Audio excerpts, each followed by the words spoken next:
Striker మరియు పంచామృతం గురించి ఒక రైతు మాటలో విందాము. నా పేరు యాదగిరి, గ్రామం చిన్న నాగారం, మండల వెనుగుర్తి, జిల్లా మహబూబాద్. మేము పత్తికి మందు స్ట్రైకర్ వాడినాం. స్ట్రైకర్ పంచామృతం రెండు వాడినాం. వాడినాక కొంచెం కవర్ అయింది, గ్రోత్ వచ్చింది, పేరు పచ్చదమ ఏం లేకుండా పోయింది. మాకైతే ఇప్పటి వరకు అయితే మంచిగా అనిపిస్తుంది. ఇదివరకు ఎట్లుండే మిచ్చాను? ఇంతవరకు మంచిగా ఉండే, మంచి పెరిగింది. అయితే కొట్టిన తర్వాత పెరిగిందండి. ఏమేమి పోయిందండి? పచ్చదమ పోయింది, పేను పోయింది, నల్లి రోగం పోయింది. ఇంకేమేమి పోయింది? పురుగు పోయిందా? పురుగు పోయింది, పచ్చ పురుగు ఉంటే పచ్చ పురుగు పోయిందా? అది కూడా పోయింది. ఈ మందులు అందరు రైతులు కొట్టుకోవచ్చా? కొట్టొచ్చండి. ఒకసారి మీ మాటలు చెప్పరాదండి రైతులకి.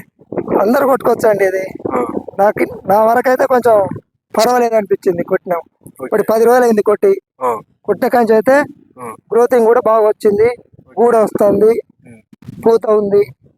ఇప్పటి వరకు అయితే పర్వాలేదు. ఫంగల్ వచ్చాయి, మంచిగా ఫంగల్స్ వచ్చినాయి. పూత కాదా బాగా వస్తుందా? కొట్టుకోవచ్చు అందరు రైతులు, కొట్టొచ్చు అండి. నువ్వైతే సంతోషమై మందు కొడితే సంతోషమే.